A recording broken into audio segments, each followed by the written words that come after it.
कल हमारा टॉपिक था आउट ब्रीडिंग डिवाइसेज। और आउट ब्रीडिंग डिवाइसेज में आपको ये समझ में आया कि प्लांट्स ने कुछ ऐसा मैकेनिज्म डेवलप कर लिया कि वो अब क्रॉस पॉलिनेशन को सपोर्ट करता है। क्रॉस पॉलिनेशन होने से काफ़ी बेनिफिट्स होते हैं उस स्पीसीज के लिए। वहाँ एवोल्यूशन भी देखने को मिलता है, वेरिएशन भी आती है। तो जितना ज़्यादा वेरिएशन आएगा, जितना ज़्यादा क्रॉस पॉलिनेशन होगा, वो स्पीसीज उतना ही ज़्यादा डेवलप करती जाएगी, इवॉल्व होती जाएगी। आज का हमारा टॉपिक अभी हम लोग प्री फर्टिलाइजेशन इवेंट में ही बात कर रहे हैं। अभी पॉलिनेशन ही हमारा टॉपिक चल रहा है। अब पॉलिनेशन में आज का जो एक सब टॉपिक है उसका नाम है पोलन पिस्टिल इंटरेक्शन।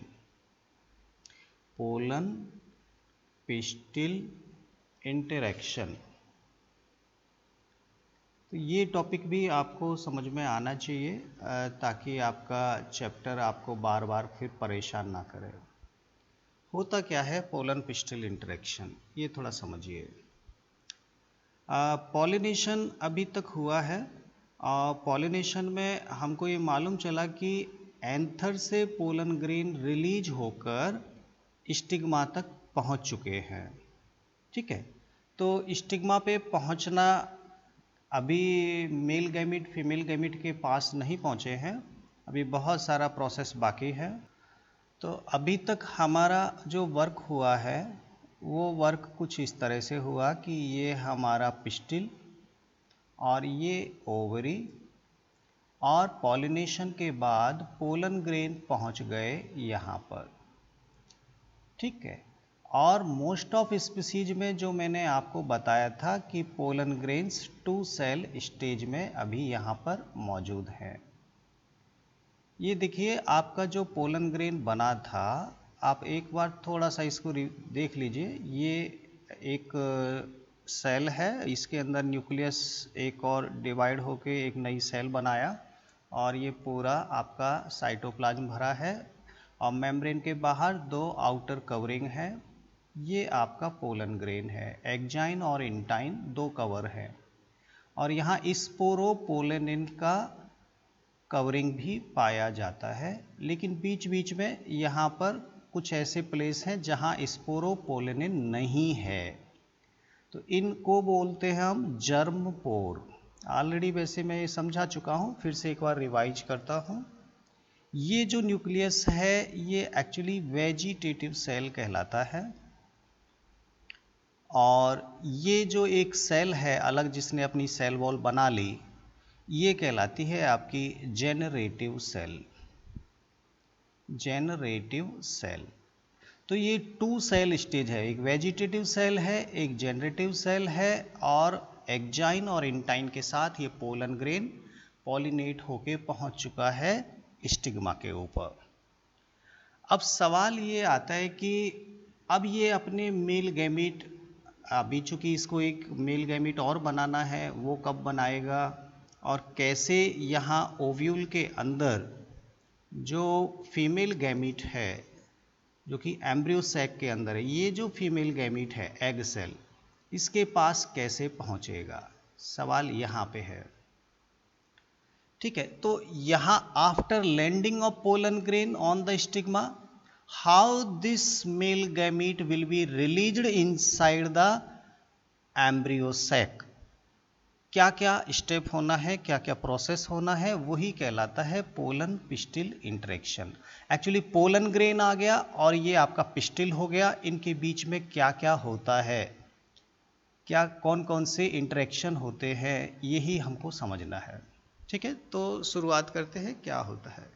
सबसे पहला नंबर 1 जो यहाँ पे काम होगा पोलन और पिस्टिल के बीच में, ये आपका पिस्टिल है, ये पिस्टिल का स्टिग्मा है, और स्टिग्मा पे ये जो भी लेयर हैं, यहाँ पे कुछ केमिकल्स हैं, यहाँ पे कुछ प्रोटीन्स हैं, यहाँ पे कुछ शुगर है, वो एक स्पेसिफिक केमिकल कंपोजिशन मौजूद है इस स्टिग्मा के ऊपर।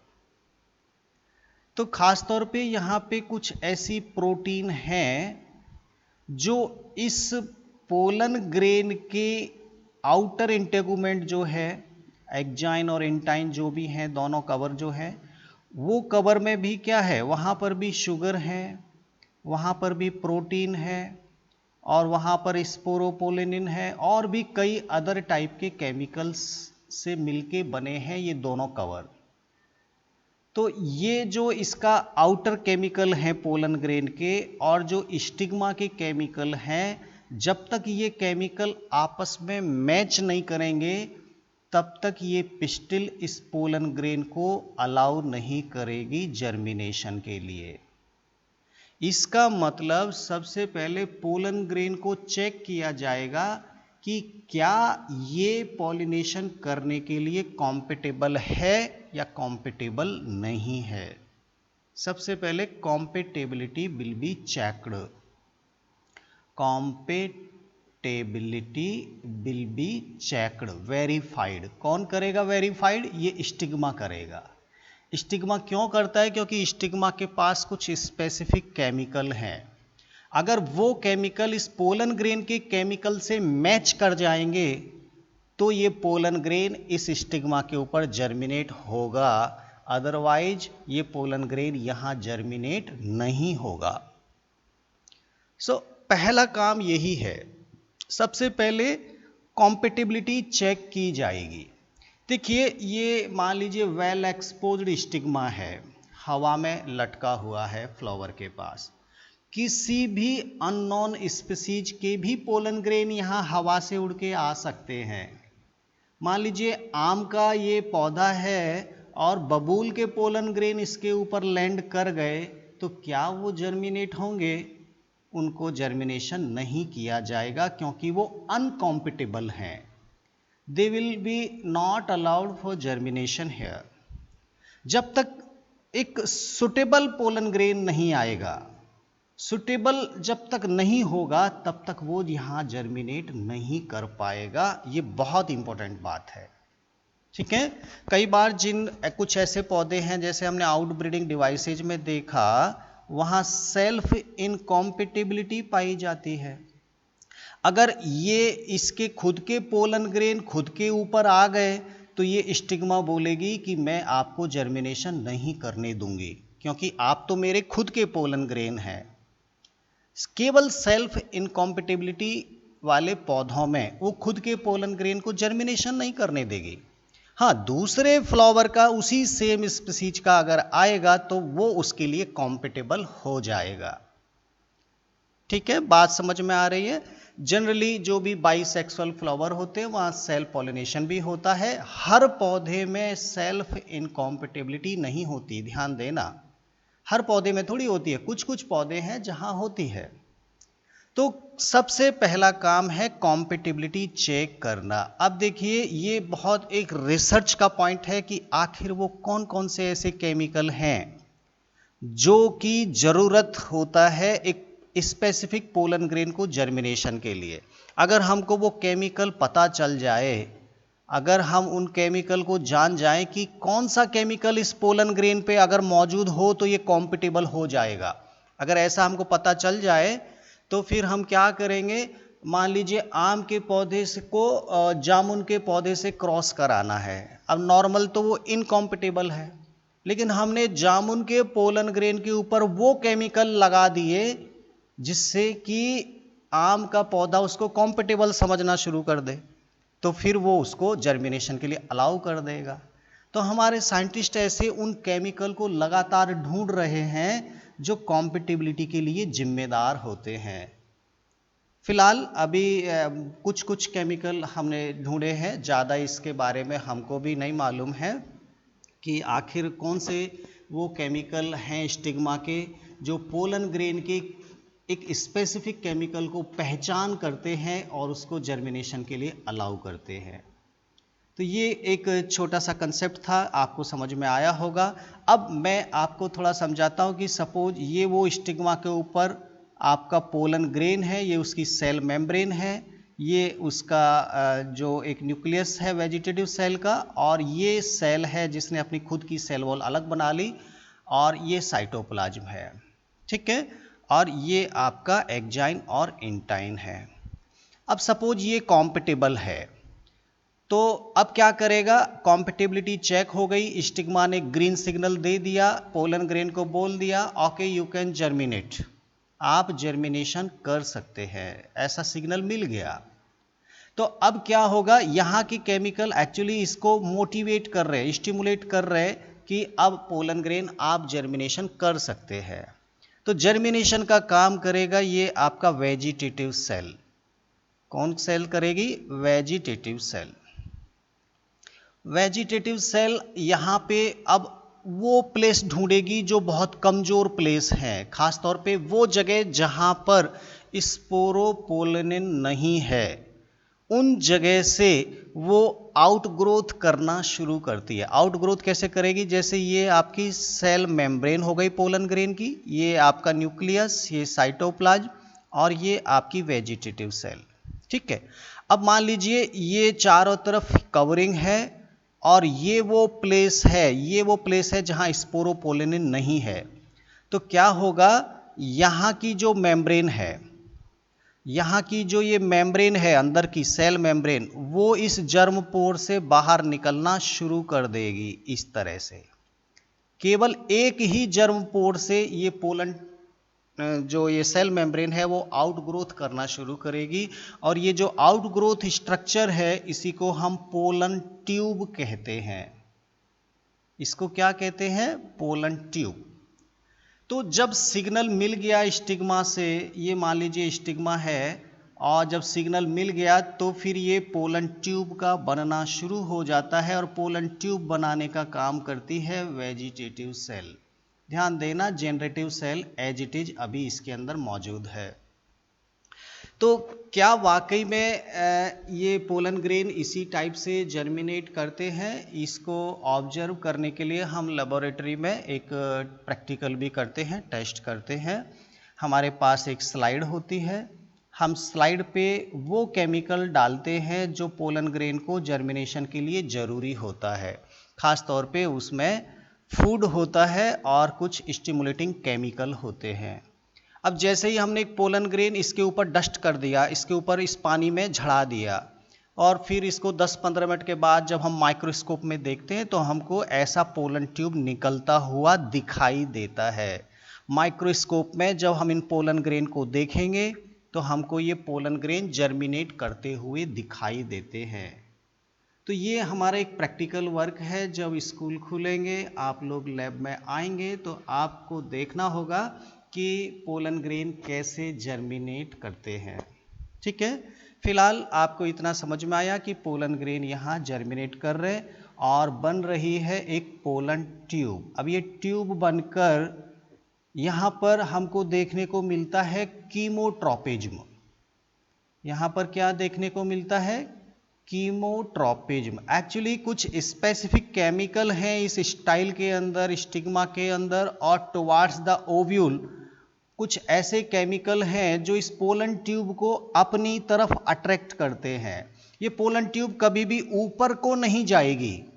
ये पोलन ट्यूब हमेशा जब भी पोलन ग्रेन से निकलेगी तो ये हमेशा स्टाइल के अंदर जो मौजूद सेल हैं, यहाँ पेरेन्काइमा टिश्यू मौजूद है इस स्टाइल के अंदर, उन सेल के बीच में से ये स्पेस बनाते हुए, जगह बनाते हुए लगातार ग्रोथ करती जाएगी और इसकी डायरेक्शन हमेशा ओव्यूल की तरफ ही रहेगी।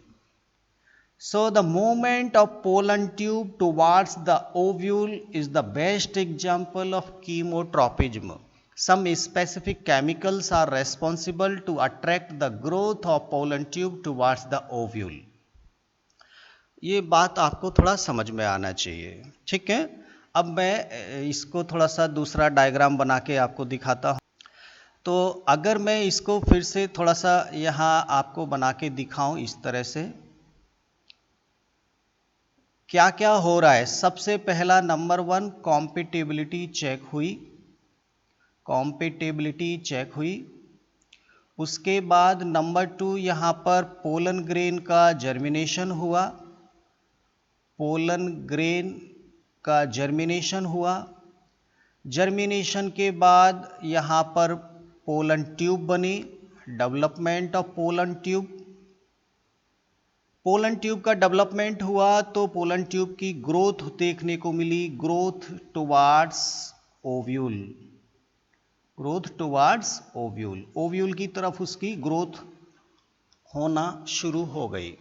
ठीक है, अब ये पोलन जो ग्रेन है वो तो इधर पड़ा हुआ है और इसका जो ये न्यूक्लियस था और जो एक सेल थी साइटोप्लाज्म था, अब जैसे ही ये मेम्ब्रेन यहाँ ग्रोथ करके इस तरह से बन के आई तो ये पूरा जो कंटेंट है इसका, जिसमें आगे आगे ये वेजिटेटिव सेल का न्यूक्लियस और एक आपके जनरेटिव सेल और ये साइटोप्लाज्म, ये यहाँ पर आगे आगे एज पर द ग्रेविटी, अब ऊपर से नीचे कुछ जाने को जगह मिलेगा तो जो स्पेस बन रहा है, एक ट्यूब जैसा बन रहा है, उसके अंदर ये पूरा लिक्विड निकलकर आगे टिप पर जमा हो जाता है।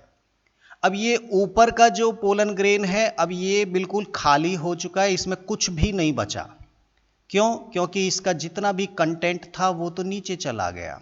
ये पोलन ट्यूब यहाँ पे पहुँच गया इसका, यहाँ पर छोटे छोटे कैलोज प्लग बनना शुरू हो जाता है ताकि अब ये सेपरेट हो जाए अपने ऊपर के कंटेंट से।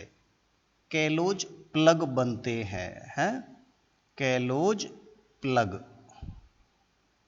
हालांकि ये अभी थोड़ा कैलोज प्लग में और अगर आपको समझाऊं, थोड़ा सा डिटेल में जाऊं तो मान लीजिए ये पोलन ट्यूब अभी आपके और ज़्यादा ग्रो कर गई, यहाँ तक पहुँच गई, तो अब ये जितना भी केमिकल है वो यहाँ पे पहुँच गया, ये सेल पहुँच गई और ये साइटोप्लाज्म यहाँ पे आ जाएगा और ये ऊपर का पार्ट जो है ये अब फिर से खाली हो गया और यहाँ पर फिर से नया कैलोज प्लग बन जाएगा। कैलोज प्लग क्या है, केवल यहाँ पे ये सेपरेट करके रखेगा इसको, तो ये ऊपर का पार्ट बिल्कुल ड्राई होता हुआ चला जाएगा, पूरा कंटेंट केवल आगे आगे आगे आगे चलता जाएगा। जितना आगे बढ़ेगा फिर कैलोज प्लग बन जाएगा, फिर आगे बढ़ेगा फिर कैलोज प्लग बन जाएगा।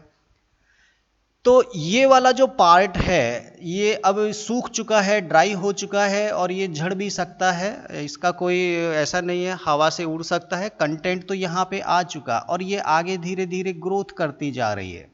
ठीक है, अब जब ये पोलन ट्यूब काफ़ी ग्रोथ कर लेती है, सपोज यहीं पे मैं आपको बताऊं, चूंकि अभी तक यहाँ पर 2 सेल स्टेज में ये मेल गैमेटोफाइट है, ये पोलन ग्रेन अभी 2 सेल में है, एक तो वेजिटेटिव सेल है, एक जनरेटिव सेल है। मोस्ट ऑफ प्लांट में ये देखने को मिलता है कि अगर 2 सेल में ये पोलन ग्रेन यहाँ पे आया तो अब इस पोलन ट्यूब के अंदर ये जो एक जनरेटिव सेल है ये एक और डिवीजन करती है और यहाँ पर 2 सेल बन जाती हैं। हाँ, ये पोलन ट्यूब के अंदर एक और माइटोसिस डिवीजन किया केवल जनरेटिव सेल ने। इस तरह से अब 2 जनरेटिव सेल बन गई और ये आपका वेजिटेटिव सेल है जिसका काम केवल और केवल पोलन ट्यूब का ग्रोथ करना है।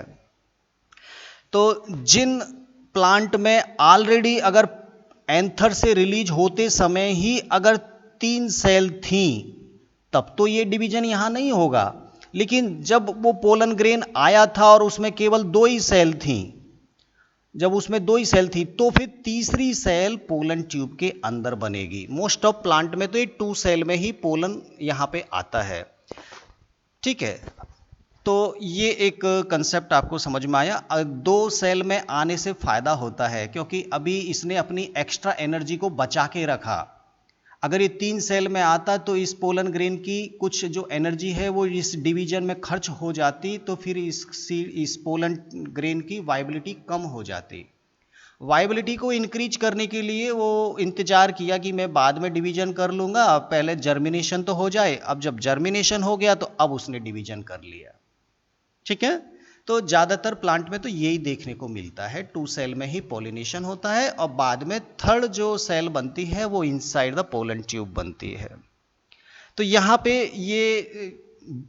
पे जो आपका पैरेन्काइमा टिश्यू है उनकी सेल के बीच में ये पोलन ट्यूब लगातार ग्रोथ करती जा रही है और यहाँ कैलोज प्लग बनते जा रहे हैं और अब ये complete fully developed male gametophyte बन चुका था जिसमें 3 सेल बन गई हैं। बस इतना तो ये कंसेप्ट है। कीमोट्रॉपिज्म के कारण इसकी ग्रोथ हमेशा ओव्यूल की तरफ ही देखने को मिल रही है। अब देखते हैं कि सपोज ये ग्रोथ करते करते मान लीजिए पोलन ट्यूब ओव्यूल की तरफ पहुंच गई, तो ये मैं आपको कुछ अलग डायग्राम से समझा दूं। सपोज ये आपका ओवरी है और यहाँ इस ओवरी के अंदर ये एक ओव्यूल लगा है। अब ध्यान देना, मैंने ओव्यूल का माइक्रोपाइल ऊपर की साइड में बना दिया और ये आपके 2 कवर हो गए, ठीक है। यहाँ पर एक एम्ब्रियो सैक हो गया, एम्ब्रियो सैक में ये आपके एग सेल हो गई और ये 2 आपके सिनर्जिड सेल हो गई। सिनर्जिड सेल में मैंने फिलीफॉर्म एपरेटस भी बनाया है, आपको मैं ऑलरेडी ये समझा चुका हूँ। ये 2 पोलर न्यूक्लियाई हैं और यहाँ 3 एंटीपोडल सेल हैं। आपके बुक में एक्चुअली ये जो ओव्यूल दिया है वो इस तरह का दिया, माइक्रोपाइल यहाँ बनाया है ऐसे, ठीक है। तो पोलन ट्यूब जब आएगी तो वो इस माइक्रोपाइल से ऐसे एंटर करेगी। अब मैंने क्या बनाया कि पोलन ट्यूब जो आ रही है वो सीधा सीधा इस माइक्रोपाइल के थ्रू इसके अंदर एंटर कर जाएगी। आप कैसा भी बना लीजिए, अब आपकी जो बुक में है वो इस तरह से बना हुआ है, वो खास तौर पे जो ओव्यूल है उसकी पोजीशन कैसी है उसके ऊपर डिपेंड करता है। तो मैक्सिमम प्लांट में ये जो पोलन ट्यूब आगे ग्रोथ करते करते करते करते जब ओव्यूल के अंदर जाएगी तो ये थ्रो द माइक्रोपाइल इसके अंदर एंटर करेगी, ठीक है। तो सबसे पहले मैं बात करता हूं कि यही एक तरीका है जिसमें माइक्रोपाइल से होकर पोलन ट्यूब अंदर जाती है। इस तरीके को हम बोलते हैं पोरोगेमी। पोरो मतलब पोर मतलब छेद क्या है, माइक्रोपाइल। अगर माइक्रोपाइल से होकर वो पोलन ट्यूब अंदर जाती है ओव्यूल में तो वो पोरोगेमी कहलाता है। कई बार कुछ स्पीशीज में ऐसा देखने को मिलता है कि पोलन ट्यूब आती है और मान लीजिए ये आपका जो इस तरह का है, ये आपका ओव्यूल है। अब ओव्यूल का माइक्रोपाइल इधर है, पोलन ट्यूब नियम से तो इधर से ही आनी चाहिए, लेकिन कई बार क्या होता है थ्रो द चलाजा एंड से अंदर घुस जाती है इन दीवारों को तोड़ते हुए। थ्रो द चलाजा भी अंदर जा सकती है पोलन ट्यूब, बहुत कम एग्जाम्पल है जहां चलाजा से अंदर जाती है, लेकिन अगर जाती है तो उसको क्या बोलेंगे वो भी थोड़ा अगर आप थोड़ा दिमाग में डाल लें तो ठीक रहेगा। इसको बोलेंगे चलाजोगेमी। हालांकि ऐसा बहुत कम होता है लेकिन जा सकता है ना चलाजा पार्ट से। आप बोलेंगे सर क्या बीच में इंटेगुमेंट, यहाँ पे 2 इंटेगुमेंट है, आउटर इंटेगुमेंट और इनर इंटेगुमेंट्स, क्या सर पोलन ट्यूब यहाँ से इनको तोड़ते हुए भी अंदर जा सकती है क्या? बिल्कुल जा सकती है भाई। कभी कभी ऐसा नहीं है कि वो माइक्रोपाइल से ही आए, वो थ्रो द इंटेगुमेंट भी अंदर दीवारों को तोड़ते हुए अंदर घुस जाती है। हाँ, जैसे आपने प्लांट की रूट को देखा, वो दीवार को तोड़ते हुए भी रूट आगे निकल जाती हैं, ठीक ऐसे ही ये पोलन ट्यूब भी अगर उसका वेजिटेटिव सेल ज़्यादा पावरफुल है, दमदार है, तो कहीं से भी वो अंदर घुस जाएगा ओव्यूल के अंदर। फिर भी मैं बोल रहा हूँ ज़्यादातर में तो माइक्रोपाइल से ही जाता है, यही एक जनरल तरीका है और इसको बोलते पोरोगेमी। अगर वो चलाजा एंड से एंटर किया तो उसको बोलते चलाजोगेमी, अगर वो थ्रो द इंटेगुमेंट से किया तो उसको बोलते मीजोगेमी। मीजो मतलब बीच में होकर, ना तो चलाजा से गया ना वो माइक्रोपाइल से गया, वो तो बीच में छेद करके चला गया, उसको बोलेंगे मीजोगेमी। तो जस्ट केवल ये 3 नाम अगर अपने दिमाग में डाल लेंगे तो ज़्यादा ठीक होगा। फिर भी हम लोग एक जनरल बात ही करते कि सपोज जो आपका पोलन ट्यूब है वो जा रहा है माइक्रोपाइल से होके, ठीक है। तो मैं यहाँ पर ये एक सिंपल सा ऑर्थ्रोट्रोपस ओव्यूल बनाया जो सीधा है, माइक्रोपाइल मैंने ऊपर बनाया, माइक्रोपाइल का जस्ट जो अपोजिट एंड होता है वो उसको हम चलाजा बोलते हैं, और जहाँ से फनिकल जुड़ा होता है उसको हम हाइलम बोलते हैं। ठीक है, ये वाला पार्ट मैंने आपको बनाया, ये एग सेल और यहाँ पर ये सिनर्जिड सेल। ठीक है, ये सिनर्जिड सेल। पोलन ट्यूब यहाँ से आ रही है। पोलन ट्यूब में अब कितनी सेल है? 3 सेल है, 2 जनरेटिव सेल है और 1 वेजिटेटिव सेल है। यहाँ कैलोज प्लग बन गया और ये आपका साइटोप्लाज्म। अब ये मूव करते करते करते करते माइक्रोपाइल में एंटर करती है पोलन ट्यूब। एक माइक्रोपाइल में केवल एक ही पोलन ट्यूब एंटर कर सकती है, केवल एक ही पोलन ट्यूब एंटर करेगी। ऐसा नहीं है कि 3-4 पोलन ट्यूब आई और तीनों चारों इसके अंदर घुस गई, ऐसा नहीं होता है। एक बार आ गई तो फिर अब दूसरा इसमें कोई जगह ही नहीं बची, कहाँ से आएगी दूसरी अंदर? एक ही बस आती है, ओनली वन। अब ये जब आएगी तो इसका डायरेक्शन जाएगा कोई भी दोनों साइड में। जैसे मान लीजिए ये एग सेल है और यहाँ पर इस तरह से ये फिलीफॉर्म एपरेटस वाली ये आपके सिनर्जिड सेल है। इस तरह से ये सिनर्जिड सेल है। ठीक है, ये मान लीजिए इस तरह का एक ओव्यूल मैं बना रहा हूँ और ये सेंट्रल सेल है और ये आपके 3 एंटीपोडल सेल है, 1 2 3। ठीक है, अब ये पोलन ट्यूब यहाँ जब पहुँच गई तो ये जो फिलीफॉर्म एपरेटस हैं सिनर्जिड सेल के, ये गाइड करेंगे कि भाई पोलन ट्यूब तुम यहाँ होके आ जाओ। ये इन्होंने रास्ता बता दिया ऐसे।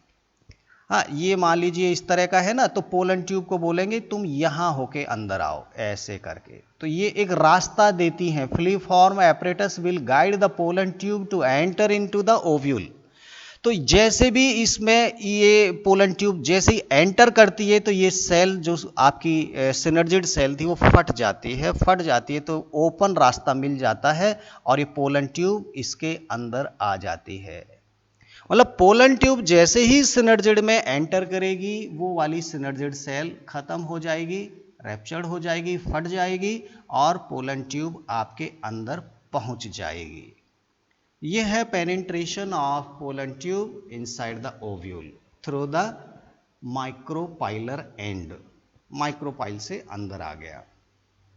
अभी ये जो दूसरी सिनर्जिड है इसका कोई इस्तेमाल नहीं हुआ, कोई खास काम नहीं हुआ, लेकिन ये भी बाद में धीरे धीरे डिजेनरेट हो जाएगी, बंद हो जाएगी। तो ये आपका पोजीशन रहेगा।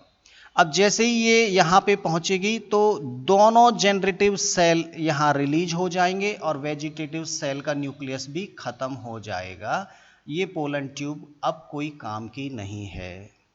केवल इसका काम था, फंक्शन था कि ये मेल गैमीट को यहाँ पर रिलीज कर दे।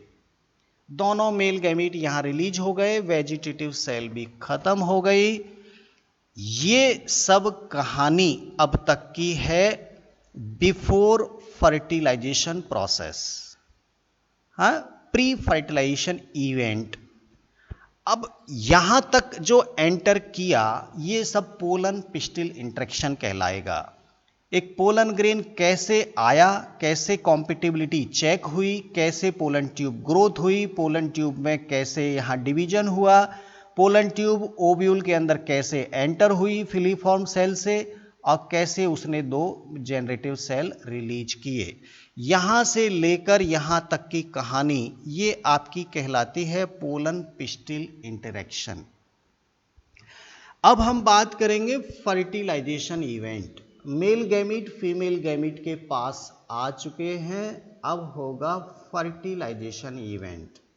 बहुत कम समय के लिए है लेकिन है तो सही।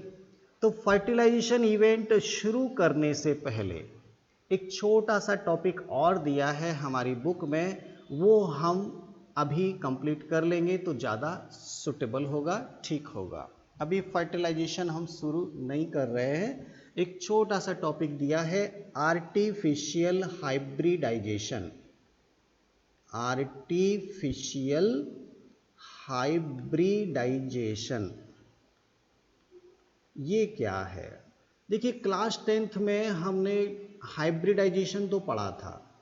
हाइब्रिडाइजेशन का मतलब होता है कि मान लीजिए 2 प्लांट हैं, हाँ, ये गेहूं के 2 प्लांट हैं, इसमें बाली बहुत अच्छी आती है और इस पौधे की डिजीज रेजिस्टेंट पावर बहुत अच्छी है। कुछ करैक्टर इसमें अच्छा है, कुछ करैक्टर इसमें अच्छा है।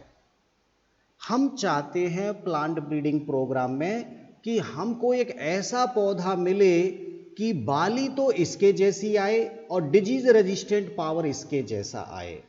जब भी हम 2 अच्छे करैक्टर को मिक्स करके एक ही क्रॉप में अगर लाना चाहें तो इन 2 पौधों को आपस में क्रॉस करना पड़ेगा और ये क्रॉस करने की प्रोसेस को ही हाइब्रिडाइजेशन कहते हैं।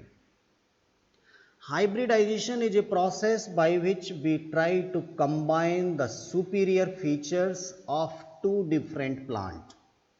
2 अलग अलग पौधों के सुपीरियर फीचर को एक ही साथ मिक्स करने की जो प्रोसेस है उसको हम हाइब्रिडाइजेशन बोलते हैं। तो ये एक ऐसा पौधा हमने इन दोनों पौधों को मिक्स करके बनाया जिसमें इन दोनों पौधों के अच्छे अच्छे कैरेक्टर मौजूद हैं। तो ये काम कैसे करते हैं, कैसे 2 पौधों को आपस में मिक्स करते हैं। हम चाहते हैं कि एक इसमें एज ए फीमेल का काम करे, एक इसमें एज ए मेल का काम करे। उससे कोई फर्क नहीं पड़ेगा कि आप किसे मेल बनाना चाहते हैं, किसे फीमेल बनाना चाहते हैं, उससे कोई फर्क नहीं पड़ेगा, किसी को कुछ भी बना लीजिए।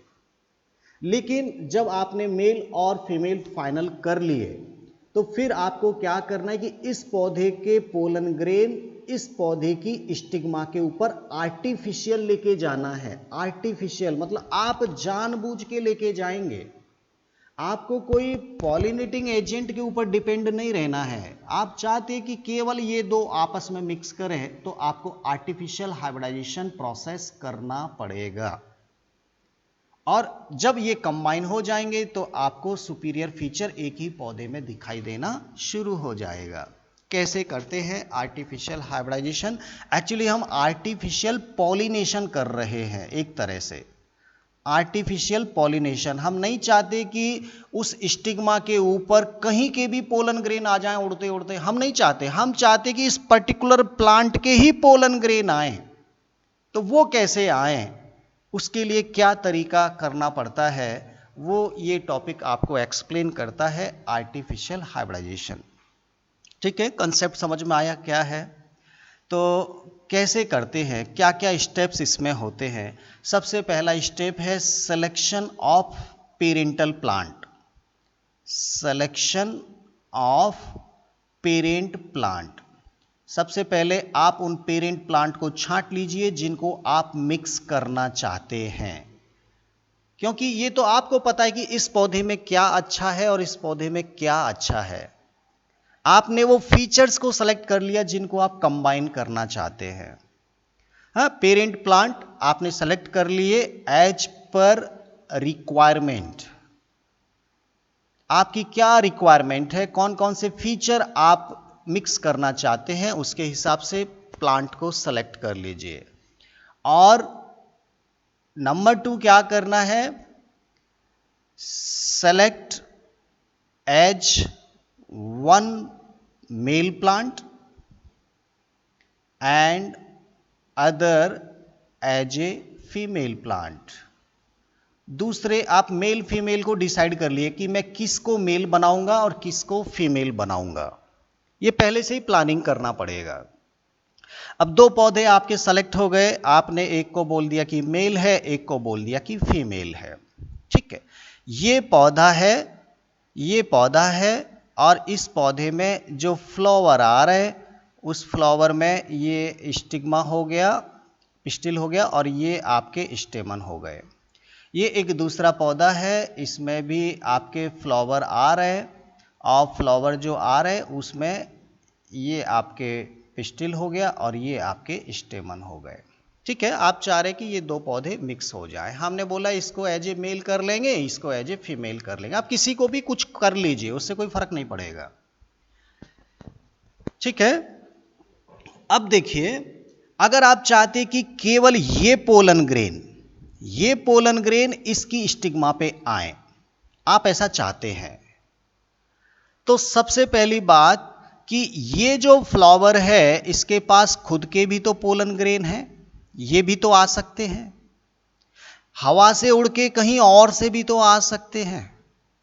तो इस पिस्टिल को बाकी दूसरे पोलन ग्रेन से सुरक्षित करना पड़ेगा। आप नहीं चाहेंगे कि यहां कोई और पोलन ग्रेन आए, तो उसके लिए आपको तैयारी करनी पड़ेगी। जब ये फ्लावर अपनी बड़ स्टेज में होता है, जब ये अभी ओपन भी नहीं हुआ, अभी इसका जो मेल फीमेल पार्ट है अभी वो मैच्योर भी नहीं हुआ, तब आपको प्लानिंग करना पड़ेगा, उस फ्लावर के ऊपर काम करना पड़ेगा।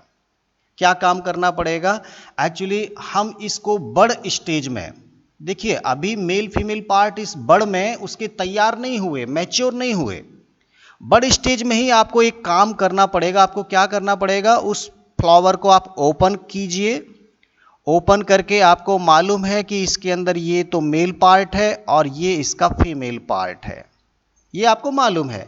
आपने ओपन कर लिया आर्टिफिशियल, और एक चिमटी लेकर, एक फोर्सेप्स, एक चिमटी लेकर इस फ्लावर के जितने भी मेल पार्ट हैं इनको तोड़कर आपको बाहर करना है। खत्म कर दिया आपने इनको पूरा रिमूव कर दिया, और इस फ्लावर में केवल और केवल क्या छोड़ा?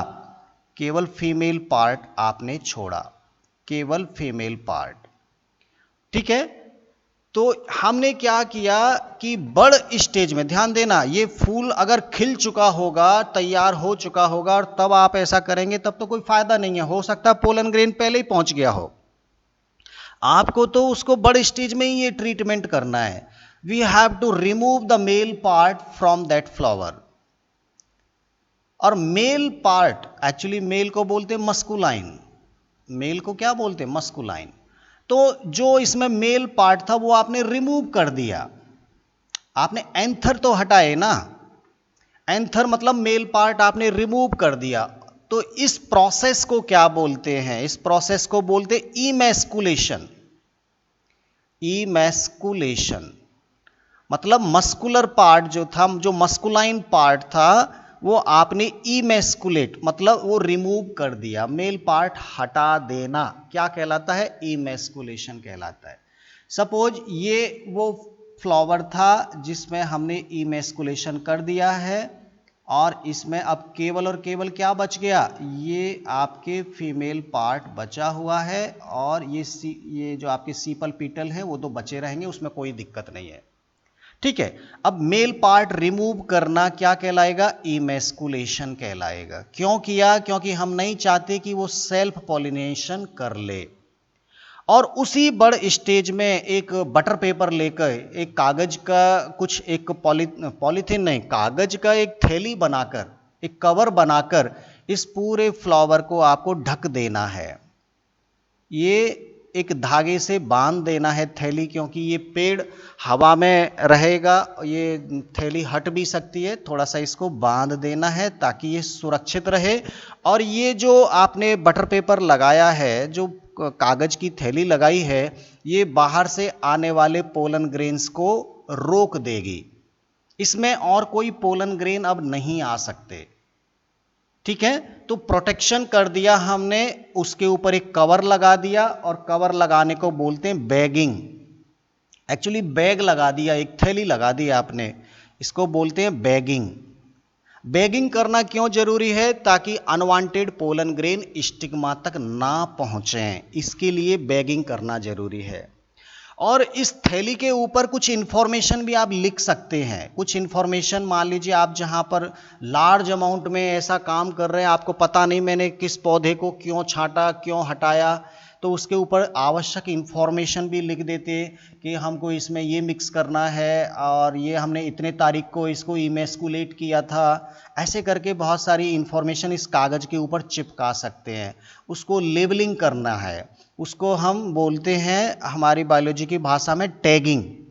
टैग लगा दिया, उसके ऊपर एक टैग लगा दिया, मतलब उसके ऊपर इंफॉर्मेशन लिख दिया कि ये पौधा हमको इसके साथ क्रॉस करना है, हमारा उद्देश्य ये है, ये फीचर्स हैं, इतनी तारीख को इमैस्कुलेशन किया, इतनी तारीख को इसमें पॉलिनेशन किया। ऐसे कुछ जानकारी लिख सकते हैं। उस बैग के ऊपर ये एक स्टिकर चिपका देते हैं इंफॉर्मेशन का। तो ये जो स्टिकर चिपकाना है वो क्या कहलाता है? टैगिंग। ठीक है, अब 4-5 दिन के बाद ये फीमेल पार्ट आपका तैयार हो चुका है, अब बड स्टेज की बजाय वो फूल आपका खिल चुका है और अब ये मैच्योर पार्ट है। टाइम हो गया कि अब यहाँ पोलन ग्रेन लाए जाएं। तो हम गए इस पौधे के पास और एक जो ब्रश होता है आपका, जो आप ड्राइंग करते हैं ब्रश, उस ब्रश को इस पोलन के यहाँ पे जो एंथर है इसको थोड़ा हिलाएंगे ब्रश से, तो ये जो पाउडर पाउडर है वो इस ब्रश के ऊपर चिपक जाएंगे, ये पोलन ग्रेन इस ब्रश के ऊपर आ जाएंगे। हाँ, आर्टिफिशियली हमको वैसे नहीं लाना है, पोलन ग्रेन को उठा के थोड़ी लाना है, एक ब्रश को लेके जाना है और उसके ऊपर ये झड़ा लेना है। और फिर ये थैली खोली और इस ब्रश से ये पोलन ग्रेन को यहाँ झड़ा दिया, ये डस्ट कर दिया इसके ऊपर, डस्ट करके बढ़िया सावधानी से पोलन ग्रेन यहाँ पहुँचा दिए, चिपका दिए और फिर दोबारा से थैली लगा दी ताकि और कोई बाहर के पोलन ग्रेन ना आए। तो ये हमने क्या किया, आर्टिफिशियल पॉलिनेशन किया। चौथा हमने क्या किया, आर्टिफिशियल पॉलिनेशन किया। और पॉलिनेशन करने के बाद फिर से क्या करना है, थैली को लगा देना है, बैगिंग कर देना है, दोबारा से बैग कर दिया। अब ये यहाँ पे इसका फर्टिलाइजेशन हो जाएगा, पॉलिनेशन हो जाएगा, ये फ्रूट बन जाएगा, फ्रूट के अंदर सीड बन जाएंगे। अब ये जो सीड बनेंगे, उन सीड से जो पौधा तैयार होगा वाकई में वो इस पौधे का और इस पौधे का मिक्सचर वाला तैयार होगा, उसमें वो फीचर्स आ जाएंगे जो आप चाहते थे। तो ये एक ऐसा तरीका है जिसमें हम आर्टिफिशियल हाइब्रिडाइजेशन करते हैं। यहाँ पे जनरली जो एक क्वेश्चन पूछा जाता है, what do you mean by emasculation. Emasculation का मतलब है removal of male part from the bisexual flower before the maturation during the bud stage. Bud stage में ही करते हैं, मैच्योरेशन से पहले ही करते हैं, और मेल पार्ट को रिमूव करना। लेकिन अगर फ्लावर ऑलरेडी यूनिसेक्सुअल है, जिसमें केवल फीमेल ही फ्लावर हैं, जैसे पपाया, पपाया का ये फीमेल प्लांट है और इसमें फ्लावर आ रहा है, हमको मालूम है इसमें तो केवल फीमेल पार्ट ही है, यहाँ इमैस्कुलेशन करने की जरूरत नहीं है, केवल थैली लगा दो बस, उसको मैच्योर होने से पहले ही। यहाँ पे तो इमैस्कुलेशन की भी जरूरत नहीं, क्या हटाओगे, इसके पास मेल पार्ट है ही नहीं। तो ड्यूरिंग द बड स्टेज केवल आपको बैगिंग करना है और पोलन ग्रेन लाकर इसके ऊपर डालने हैं और फिर से बैगिंग कर देना है, ये फ्रूट बन जाएगा, इसके अंदर सीड बन जाएंगे, वो सीड आपने जो जो मिक्स किया वो फीचर्स उसके पास आ जाएंगे। तो मुझे लग रहा है ये कंसेप्ट अब आप पढ़ेंगे तो आसानी से आपको समझ में आएगा, कोई डाउट नहीं आएगा। आर्टिफिशियल हाइब्रिडाइजेशन हो चुका है और कल हम बात करेंगे फर्टिलाइजेशन इवेंट की, कि आखिर जो मेल गैमीट अभी अंदर पहुंचे, फर्टिलाइजेशन इवेंट की हम बात करेंगे, जो मेल गैमीट अभी पहुंचे वो फीमेल गैमीट से कैसे फ्यूज करेंगे, क्या क्या होगा, कैसे डबल फर्टिलाइजेशन देखने को मिलता है, ये भी हम बात करेंगे। ठीक है, तो कल की क्लास कल।